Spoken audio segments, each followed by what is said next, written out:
Welcome everyone to the second installment in the new PhotoBiz BizTalk series. I'm Andy and I'm going to be your presenter today. A little bit of background, I'm the SEO expert here at PhotoBiz and a member of our marketing department.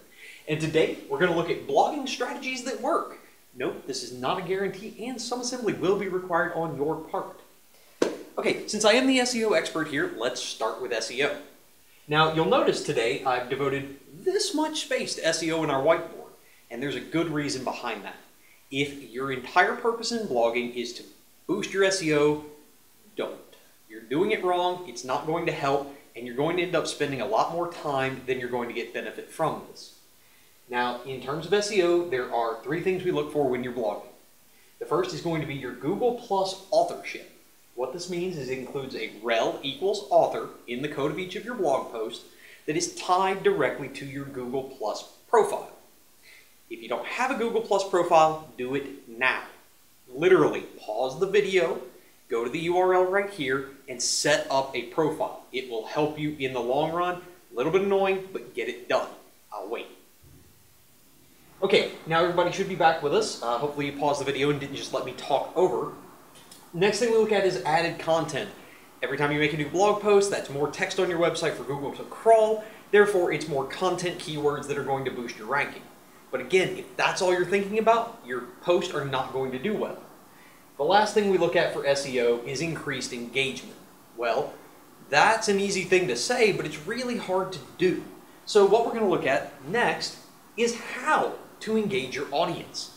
Now, this is where a lot of people stumble.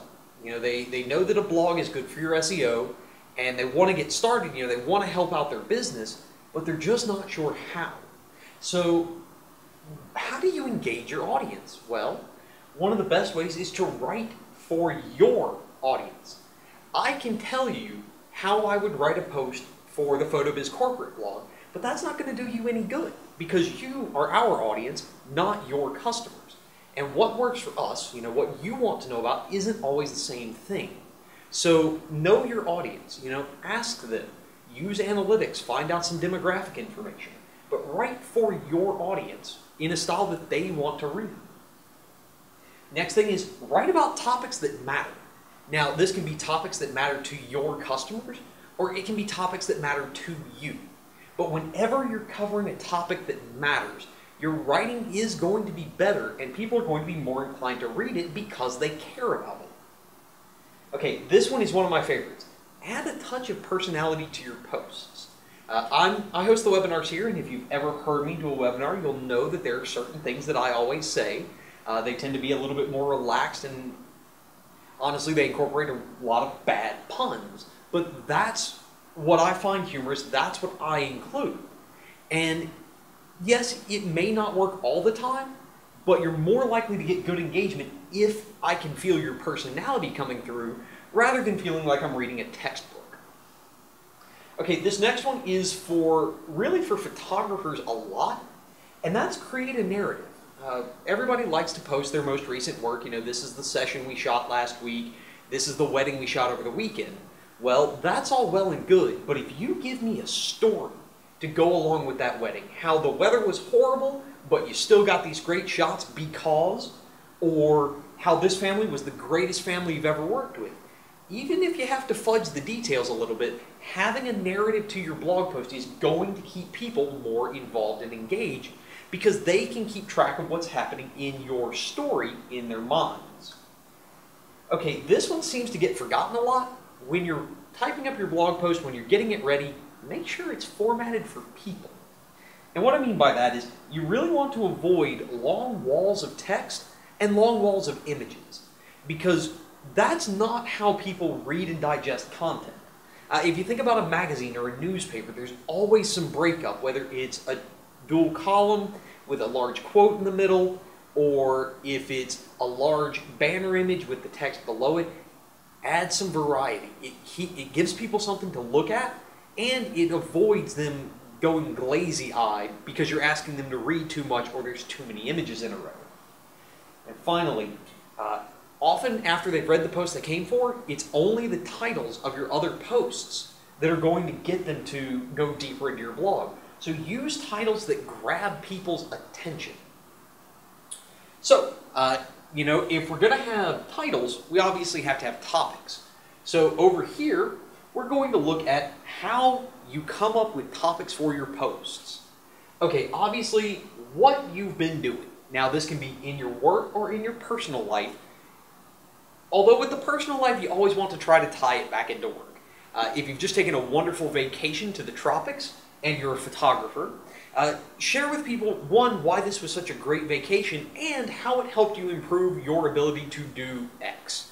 Now, again, it doesn't necessarily mean you had to have some great revelation on this trip or you really did discover something new. Tell me a story. I want to believe your story that seeing the sunset over the Bahamas was what revitalized you to take landscape photos. You know, if that's true or not, I'm less concerned because it's a good story for me. Now, obviously, what you've been doing with your work lately, that just lets people know that you are active in your business and they can see what's going to happen when they come in for a session with you. Okay, how you do blank.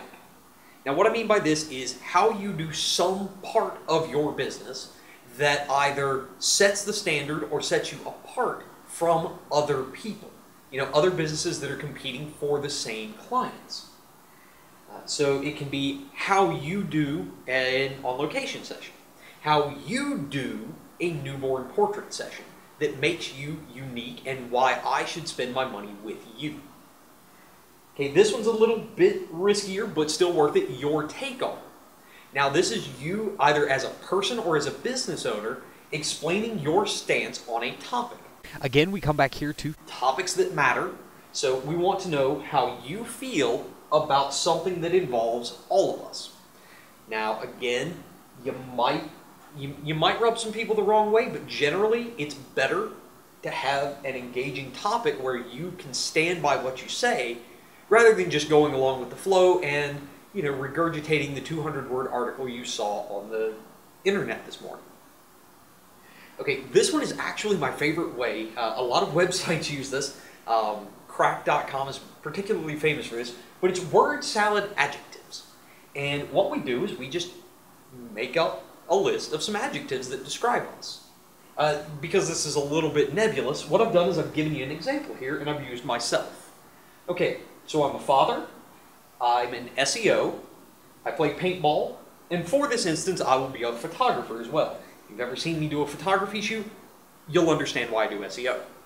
Anyway, so based on these 4 adjectives, I could do raising a digital daughter, how I am raising my child in the world of touchscreen tablets and everything being online. I could also do one on shooting the shooters. A former coworker of mine once told me that the way you can tell if you're cut out to be a war photographer is to go to a paintball field and gradually take less and less precautions. You know, don't tell people you're a photographer, just go out and play with them. Well, as a photographer and a paintballer, I have a unique perspective on that, for also knowing other photographers who shoot paintball games. Another topic I could do would be the 5-minute SEO review. If you were here with us last month, you'll know that was my BizTalk. But knowing SEO and being a photographer, I can easily do a blog post about SEO for photographers from a photographer. All right, so, you know, we've looked at a lot of these topics here, and you may ask, well, not all of this is appropriate for my business's blog. Why am I doing this? Well, that's going to be because guest blogging or posting is one of the most useful things about blogging, but it's also one of the worst understood. Okay, in my wonderfully drawn chart here, you'll see how guest posting works. You submit your content to a website. This website has viewership. This viewership then pushes your post out to their viewers. So by submitting some work for another company's website, you have greatly increased the number of people who have seen your work. And because we've used our Google Plus authors page to tie all of our blog posts together, well, when this person down here sees the post that you made up here, they've associated it with your name and your face. Now, the biggest thing that in terms of SEO, the whole purpose of this is it earns you links. Now, You're not always going to get links. Sometimes you have to submit a couple of good articles before they will start linking to you, because this is a practice that has been abused in the past. However, earning links should be the end result. It should not be the goal. You know, we want to earn these links, but if we're going to earn them, we need to earn them. So we do this by focusing on quality over quantity. Don't type up a blog post and send it out to everyone you can think of, every site you've ever seen. Type out a blog post with 1, 2, maybe 3 sites in mind and send it to them. By doing this, by focusing on your quality, you're going to write a blog post that is appropriate for the website you're submitting it to and more likely to get picked up. Whereas if you write a very generic blog post to send out to a lot of websites, you're going to get passed off as just another spammer trying to get a free link. Okay, so the best way to find these 1 to 3 websites, pick sites that interest you personally. Again, we go back up to here, topics that matter and adding a touch of personality. If you care about the topic, your writing will be better. Write from your perspective. These websites get submission requests all the time. By writing from your perspective, you make this something that only you can provide because it's your perspective, and again, not just regurgitated information. The last thing, don't be afraid. Don't be afraid to put personality in. Don't be afraid to give your take on a topic. Especially, don't be afraid of rejection. It's going to happen. I guarantee it. No one has ever had a 100% success rate when submitting guest blog posts. Maybe you caught the editor on a bad day. Maybe his spam filter caught you. Let's be honest, you're not going to get every one. Don't be afraid of a bad response. Yes, it can hurt if people don't like you or don't agree with what you've said, but if you let that stop you, it's going to be the end.